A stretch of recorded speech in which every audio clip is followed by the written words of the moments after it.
Hello students, how are you today? I am Neha Bhatt, your science teacher. Students, this is the third part of our chapter, Improvement in Food Resources. And in this part, we learn about crop protection management. In our previous part, we have discussed about crop production improvement, in which we saw the different methods by which we increase the crop production. Now in this part, we learn that how we protect our crops. Okay, so let's begin. Crop protection management. अब बच्चों हमने crop की variety को improve कर लिया है, ठीक है, उसके प्रोडक्शन को भी इंक्रीज कर लिया है, ठीक है ना, हाई यील्ड हम ले रहे हैं, बट उसको प्रोटेक्ट करना भी ज़रूरी है, ठीक है। डिफरेंट क्या होती हैं हमारे पास, हम देखेंगे बहुत सारी एडवर्स इफेक्ट आएंगे यहाँ पे, ठीक है। तो हमको क्या करना है, उनसे हमारी जो क्रॉप है उसको क्या करना है, प्रोटेक्ट करना है, ठीक है। To protect crop against disease cause organisms and other harming factors is called crop protection. क्या है बच्चों, जो हमारी क्रॉप है, ठीक है, वो उस पर डिफरेंट डिजीज़ हो सकती हैं, ठीक है, उस पर माइक्रो ऑर्गेनिज्म का अटैक हो सकता है, ठीक है, और उसके हार्मिंग फैक्टर्स हो सकते हैं, तो उससे हमको क्या करना है, क्रॉप को प्रोटेक्ट करना है। Okay, methods use to control the problems. अब क्या है, डिफरेंट जो प्रॉब्लम्स हैं उनको कंट्रोल करने के लिए हम क्या क्या मेथड्स यूज़ कर सकते हैं, ठीक है। हमारी जो क्रॉप्स हैं उनको हमको क्या करना होगा, स्टोर करना होगा, ठीक है ना, तो उसमें क्या प्रॉब्लम आ सकती है, ठीक है, उसको हम कैसे प्रोटेक्ट कर सकते हैं वो हम देखेंगे। पेस्ट कंट्रोल ड्यूरिंग ग्रोथ, एक तो क्या है, ग्रोथ के टाइम पे पेस्ट कंट्रोल, ठीक है ना बच्चों, हमने सारे मेथड्स ले लिए हैं, ठीक है, हमने अच्छा उनको न्यूट्रिशन प्रोवाइड कर दिया है, हम टाइम पे उनको इरिगेशन दे रहे हैं, ठीक है, हमने अच्छे से क्रॉपिंग पैटर्न का भी फॉलो कर लिया है, ठीक है, वैरायटी भी हमारी बढ़िया है, लेकिन अचानक से क्या आ गया, कोई पेस्ट का अटैक हो गया, तो क्या करना पड़ेगा, उससे हमको हमारी क्रॉप को जो है बचाना पड़ेगा, प्रोटेक्ट करना पड़ेगा, ठीक है ना। तो pest control during growth and storage of grains, दोनों ही टाइम पे हमको क्या करना पड़ेगा, जो भी हमारे फैक्टर्स हैं जो हमारी क्रॉप को डिस्ट्रॉय कर सकते हैं उनको उनसे प्रोटेक्ट करना पड़ेगा, ठीक है। तो फर्स्ट हम क्या बात करेंगे, पेस्ट कंट्रोल ड्यूरिंग ग्रोथ, ठीक है। तो देखिए पेस्ट कंट्रोल में क्या देखेंगे हम, paste is any destructive organism which can destroy और हार्म क्रॉप्स और products obtain from them. Paste क्या है बच्चों, एक डिस्ट्रक्टिव ऑर्गेनिज्म है, ठीक है, डिफरेंट जो ऑर्गेनिज्म पढ़ते हैं हम, माइक्रो ऑर्गेनिज्म भी और हमारे इंसेक्ट वगैरह भी, ये सब क्या है बच्चों, ये हमारे क्या है, पेस्ट हैं, ठीक है। ये क्या कर रहे हैं, हमारी जो क्रॉप्स हैं उनको डिस्ट्रॉय कर सकते हैं, हार्म पहुंचा सकते हैं, ठीक है। तो हमको क्या करना है, उनसे हमारी क्रॉप को प्रोटेक्ट करना है, ठीक है। तो समझ गया, पेस्ट क्या है, डिस्ट्रक्टिव ऑर्गेनिज्म है विच कैन डिस्ट्रॉय और हार्म आवर क्रॉप्स, ठीक है ना, और products obtain from them, crop से जो हमको प्रोडक्ट मिलने वाला है या तो उनको डिस्ट्रॉय कर सकते हैं या हमारी क्रॉप्स को ही डिस्ट्रॉय कर सकते हैं, ठीक है। आगे देखिए बच्चों, टाइप्स ऑफ पेस्ट, ठीक है, अब हम पहले बात करेंगे कि पेस्ट की क्या क्या टाइप्स हो सकती हैं। तो फर्स्ट क्या है, देखिए वीड्स। वीड्स क्या है बच्चों, जो हमने क्रॉप ग्रो की है किसी एरिया पे, किसी लैंड पे, ठीक है, उसमें अगर कोई हमारा अनवांटेड प्लांट आ जाए, ठीक है, जिसे हमने ग्रो नहीं किया है, वो अपने आप ही आ जाए, तो उसे हम क्या कहते हैं, वीड कहते हैं, ठीक है। Unwanted plants in the cultivated field, example xanthium, ठीक है, हमारा जो कल्टिवेटेड फील्ड है, सपोज हमने उसमें क्या है, हमने उसमें वीट की क्रॉप लगाई है, ठीक है, और उसमें हम अचानक से कोई अनवांटेड प्लांट आ गया है, ठीक है, एक प्लांट नहीं कई सारे प्लांट आ जाएंगे, तो वो क्या है बच्चों, वो वीड्स है, ठीक है। अब वो कैसे इस हमारी क्रॉप को डिस्ट्रॉय करती है, उस वीड को भी क्या चाहिए, वो भी क्या लेगा, सॉइल से वाटर लेगा, न्यूट्रिएंट्स लेगा, ठीक है। तो यहाँ क्या कर रहा है, वो हमारी क्रॉप को कम्पीट करेगा, ठीक है ना, जो हमारी क्रॉप लेने वाली है न्यूट्रिएंट्स वगैरह, वो कौन ले लेगा, वीड भी ले लेगा, ठीक है। तो इसका इफेक्ट किस पे पड़ेगा, हमारी क्रॉप्स पे डेफिनेटली पड़ेगा, ठीक है। इंसेक्ट्स, दूसरा क्या है, insects can harm plants in following ways, they can cut the root, stem and leaf, वो क्या कर सकते हैं, रूट, स्टेम और लीफ को कट कर सकते हैं, और क्या कर सकते हैं, they suck the cell sap from various parts of the plants, और बच्चों जो वो प्लांट्स के पार्ट्स हैं वहाँ से सेल सेप को सक कर सकते हैं, ठीक है। सेल सेप प्लांट के लिए बहुत ज़रूरी होता है, तो उस सेल सेप पे वो खुद जो है वो ग्रो करते हैं, ठीक है। तो इस तरीके से क्या कर रहे हैं, ये हमारी क्रॉप को, जो हमारा क्रॉप प्लांट है उसको डिस्ट्रॉय करते हैं, ठीक है। ये क्या है, देखिए वीड्स, ठीक है। तो हमको क्या करना पड़ता है, टाइम पे उन वीड्स को क्या करना पड़ता है, हमारी जो लैंड है जहाँ पे हमने क्रॉप लगाई है वहाँ से इनको हटाना पड़ता है, ठीक है। ये क्या है, इंसेक्ट है, ठीक है, देखिए ये इसने लीफ को पूरा का पूरा कट कर दिया है, ठीक है। ये किस पे ग्रो कर रहा है, इस लीफ से जो सेल सेप ये ले रहा है उस पर ये ग्रो कर रहा है, ठीक है। ये क्या है बच्चों, ये पेस्ट है, ठीक है। और देखिए बच्चों, और क्या है, पैथोजेंस, डिफरेंट माइक्रो ऑर्गेनिज्म, जिन्हें हमने क्या कहा था, पैथोजेंस, ठीक है ना। Any organism such as bacteria, fungi, viruses, which cause diseases in plants are called pathogens. ठीक है बच्चों, ये जो माइक्रो ऑर्गेनिज्म है, बैक्टीरिया है, वायरस है, फंगी है, ये प्लांट्स में एंड एनिमल्स में दोनों में ही डिफरेंट डिजीज कॉज करते हैं। इन्हें हम क्या कहते हैं? पैथोजेंस कहते हैं। ठीक है, they are transmitted through air, water and soil. और ये एयर, वाटर और सॉइल किसी के भी थ्रू ट्रांसमिट हो सकते हैं। ठीक है, ये देखिए एक डिजीज़ कॉज कर दी है कि कोई भी हो सकता है इसका कॉजेटिव एजेंट, वायरस भी हो सकता है, बैक्टीरिया भी हो सकता है और फंगी भी हो सकता है। ठीक है, तो इनसे हमको क्या करना है? हमारी क्रॉप को प्रोटेक्ट करना है। ठीक है, नेक्स्ट देखिए बच्चों, स्टोरेज ऑफ ग्रेन्स। अब दूसरी प्रॉब्लम क्या आती है कि ग्रेन्स के स्टोरेज में। ठीक है, देखिए for getting seasonal foods throughout the year they are stored in safe storage. अब क्या है बच्चों, जो सीजनल फ्रूट्स हैं, फूड्स हैं, वो हमको थ्रू आउट द ईयर चाहिए। तो भाई सीजनल है ना, तो वो एक पर्टिकुलर एक ही सीज़न में ग्रो करेंगे, तो क्या करना पड़ता है? उनको हमको स्टोर करना पड़ता है। ठीक है, तो उसके लिए हमको क्या चाहिए? सेफ स्टोरेज भी चाहिए। ठीक है बच्चों, ये बात हो गई। फिर क्या है? But during storage of grains they can be destroyed और वेस्टेड बाय वेरियस मीन्स। अब इनका जो स्टोरेज है वहाँ पे ये बहुत सारे फैक्टर्स होते हैं जो इनको डिस्ट्रॉय कर सकते हैं, इनको वेस्ट कर सकते हैं। ठीक है बच्चों, ये बात हो गई। तो हम अब यहाँ पे देखेंगे कि हम किस तरीके से जो स्टोरेज है ग्रेन्स का वो कर सकते हैं। ठीक है, पेस्ट के लिए भी हम देखेंगे बच्चों कि हम पेस्ट के लिए क्या कर सकते हैं। पेस्ट को कंट्रोल करने के लिए आपने पढ़ रखा है, पेस्टिसाइड्स का यूज़ करते हैं हम। ठीक है, फंगीसाइड्स का यूज़ करते हैं डिफरेंट। ठीक है ना, तो ये क्या कर रहे हैं? हम पेस्ट से क्या कर रहे हैं? हमारी क्रॉप को प्रोटेक्ट कर रहे हैं। ठीक है, यूज़ ऑफ पेस्टिसाइड्स है, यूज़ ऑफ फंगीसाइड्स हैं।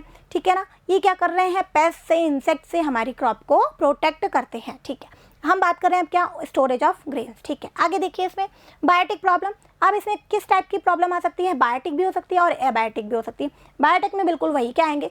लिविंग ऑर्गेनिज्म आएंगे। ठीक है, लिविंग ऑर्गेनिज्म में क्या हो सकते हैं भाई? लिविंग ऑर्गेनिज्म में बहुत सारे हमारे एनिमल्स हो सकते हैं, माइट्स हो सकते हैं, बर्ड्स हो सकते हैं। ठीक है, और माइक्रो ऑर्गेनिज्म भी हो सकते हैं। ठीक है, due to living organisms like insects, birds, mites, bacteria and fungi. ठीक है, ये हमारा जो स्टोर्ड फूड है उनको ये डिस्ट्रॉय कर सकते हैं। ठीक है, अबायोटिक प्रॉब्लम क्या है? ये देखिए, due to non living factors. Abiotic है ना, मतलब कि नॉन लिविंग है यहाँ पे। ठीक है, क्या क्या हो सकता है? देखो, मॉइस्चर है, इनएप्रोप्रिएट टेम्परेचर है। ठीक है, अगर जो हमारा हमने स्टोर किया है, कोई ग्रेन है, कुछ भी, वहाँ पे अगर मॉइस्चर है तो हमारा जो स्टोरेज ग्रेन है वो ख़राब हो सकता है। उसको अगर अप्रोप्रिएट टेम्परेचर नहीं मिल रहा है तो भी क्या होगा? वो डिस्ट्रॉय हो जाएगा। ठीक है, ये क्या है बच्चों? ये प्रॉब्लम है ना, जो स्टोरेज है उसमें क्या क्या प्रॉब्लम हम देख रहे हैं। These factors affect quality, degradation, loss in weight, change in colour, poor germinal ability. ये जो फैक्टर्स हैं कौन से? ये जो मॉइस्चर वाला फैक्टर है और जो इनएप्रोप्रिएट फैक्टर है, या ये जो हमारे बायोटिक फैक्टर्स हैं। ठीक है, ये क्या कर सकते हैं? ये कर सकते हैं क्वालिटी को ख़राब कर सकते हैं। ठीक है ना, हमारा जो क्रॉप का जो प्रोडक्ट है उसकी क्वालिटी ख़राब कर सकते हैं, उसका लॉस इन वेट कर सकते हैं। ठीक है, चेंज इन कलर हो सकता है और उसमें पुअर जर्मिनल एबिलिटी भी हो सकती है। ठीक है, जो जर्मिनेशन की पावर है वो भी कम हो सकती है। ठीक है बच्चों, ये सारे क्या हो गए? इफेक्ट हो गए। ओके, अब हम बात करते हैं बच्चों क्या? Organic farming. अब ये ऑर्गेनिक फार्मिंग क्या है इसको समझते हैं हम। ठीक है, use of fertilisers and pesticides has their own disadvantages. देखो बच्चों, पेस्टिसाइड्स का यूज़ हमने कर लिया। ठीक है, फर्टिलाइजर्स का यूज़ भी हमने किया है ना, हमने देखा था ना, क्रॉप की प्रोडक्शन को इंक्रीज़ करने के लिए हमको क्या करना पड़ता है? फर्टिलाइजर का यूज़ करना पड़ता है। ठीक है, और क्रॉप को प्रोटेक्ट करने के लिए हमको किसका यूज़ करना पड़ता है? पेस्टिसाइड्स का यूज़ करना पड़ता है, फंगीसाइड्स का यूज़ करना पड़ता है। ठीक है, इनके बच्चों क्या है?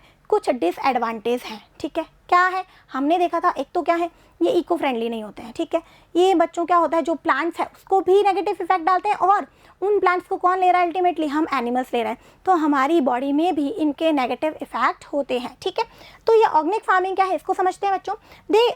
ये जो हमारे फर्टिलाइजर्स हैं, पेस्टिसाइड्स हैं, ये क्या कर सकते हैं बच्चों? ये पोल्यूशन कॉज कर सकते हैं। ठीक है, they can cause pollution, damage soil fertility in long run.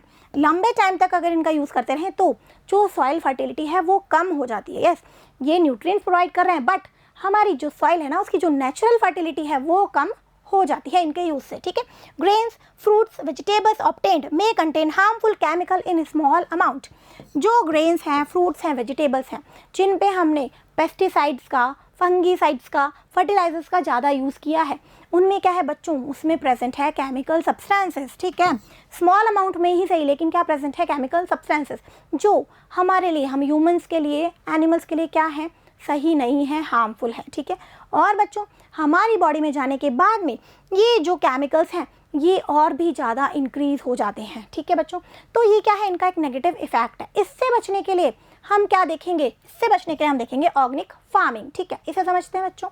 Organic farming is a farming system with no or very little use of chemicals like fertilisers and pesticides. बच्चों ऑर्गेनिक फार्मिंग क्या है, जिसमें कि पेस्टिसाइड्स का और जो chemical fertilisers हैं उनका यूज़ बिल्कुल नहीं या बहुत ही कम किया जाता है। ठीक है, तो इसलिए ये जो ऑर्गेनिक फार्मिंग है ये बहुत ही इम्पॉर्टेंट है। क्यों?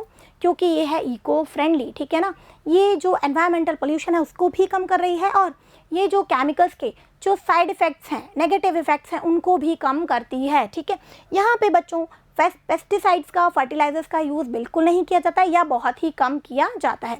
ये क्या है, ऑर्गेनिक फार्मिंग है। ठीक है, तो यहाँ पे हम जो हमारी मैन्योर है ना उसका बहुत ज़्यादा यूज़ करेंगे। ठीक है, हमने देख लिया था मैन्योर किस में रिच होती है, ऑर्गेनिक कंपाउंड्स में रिच होती है। ठीक है, और हमने ये भी देखा था कि मैन्योर क्या होती है, इको फ्रेंडली होती है। ठीक है बच्चों, ये हम बात कर चुके हैं ऑलरेडी। ओके, नेक्स्ट देखिए बच्चों क्या है, ways to protect food grains before they are stored for future use. ठीक है, अब क्या करना है बच्चों, हमने देख लिया कि क्या क्या चीज़ें जो हैं हमारी स्टोरेज जो मटेरियल है उसको डिस्ट्रॉय कर सकती हैं। अब हम उनको कैसे प्रोटेक्ट कर सकते हैं। ठीक है, डिफरेंट जो हमारे बायोटिक कंपोनेंट हैं और एबायोटिक फैक्टर्स हैं उनसे हम कैसे प्रोटेक्ट कर सकते हैं। ठीक है, ड्राइंग सबसे पहले क्या है, देखिए drying, the food grains should be properly dried in the sun.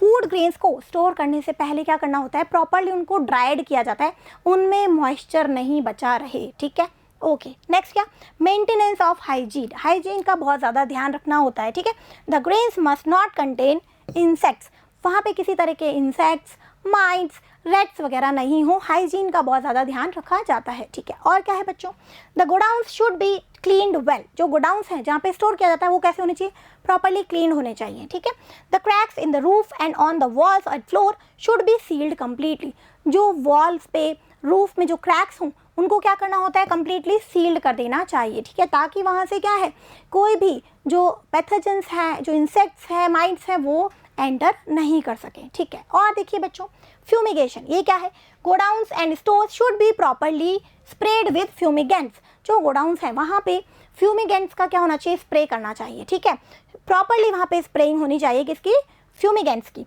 Specially the seeds should be treated with insecticides and fungicides, और जो सीड्स हैं बच्चों उनको किससे ट्रीट करना होता है, फंगीसाइड से और इंसेक्टिसाइड से। ठीक है, ये हमने देख लिया था, जो भी हमारी क्रॉप है उसमें हम उसको हम कैसे प्रोटेक्ट करेंगे भाई, जो हमारे इंसेक्ट हैं उनसे इंसेक्टिसाइड से करेंगे, फंगीसाइड से करेंगे, पेस्टिसाइड से करेंगे। ठीक है बच्चों, ये बात हो गई। नेक्स्ट देखिए स्टोरेज डिवाइस, स्टोरेज डिवाइस कैसी होनी चाहिए, cleaned and dried grains should be stored in Ghani bags and और अदर प्रॉपर बैग्स। जो हमारे स्टोरेज ग्रेन्स हैं बच्चों वो कैसे हैं, हमने पहले उनको ड्राइड कर लिया अच्छे से। ठीक है ना, और उनको हम कहाँ स्टोर कर सकते हैं, गनी बैग्स में और प्रॉपर बैग्स में। ठीक है, airtight moisture resistance and temperature resistance storage device has been developed by various organisation.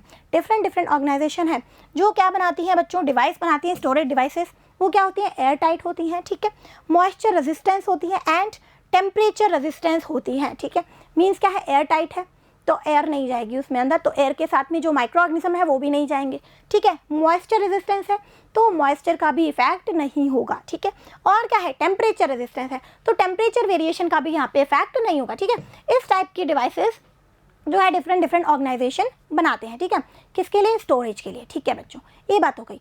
तो here a part is now completed, let's summarise it. इस पार्ट में बच्चों हमने क्या बात की कि हमारी जो क्रॉप है उसका हम प्रोटेक्शन कैसे कर सकते हैं। ठीक है, प्रोडक्शन हमने इंक्रीज कर लिया है, अब ज़रूरत किसकी है, उसको प्रोटेक्ट करने की। ठीक है भाई, डिफरेंट जो इंसेक्ट्स हैं, माइक्रो ऑर्गेनिज्म हैं, हमारे एबायोटिक फैक्टर्स हैं, वो क्या कर सकते हैं, हमारी क्रॉप को, हमारे जो स्टोरेज ग्रेन्स हैं उनको डिस्ट्रॉय कर सकते हैं। ठीक है ना, तो उनसे हमको क्रॉप को प्रोटेक्ट करना है। ठीक है, उसके लिए हमने देख लिया जो हमारे पेस्टिसाइड्स हैं, फंगीसाइड्स हैं, इंसेक्टिसाइड्स हैं, इसका यूज़ हम कर सकते हैं। ठीक है, और जो हम स्टोर कर रहे हैं वो जो स्टोरेज वाली हमारी जगह है वो कैसी होनी चाहिए, क्लीन होनी चाहिए। ठीक है, वहाँ पे टाइम पे फ्यूमिगेशन होना चाहिए। ठीक है, और क्या है बच्चों, जो हम स्टोर कर रहे हैं उससे पहले हमको क्या करना होता है, उनको प्रॉपरली ड्राई करना चाहिए। ठीक है, वहाँ पे उनको मॉइस्चर फ्री करना चाहिए, उसके बाद में उनको स्टोर करना चाहिए। ठीक है बच्चों, so here a part is now completed, keep revising, thank you.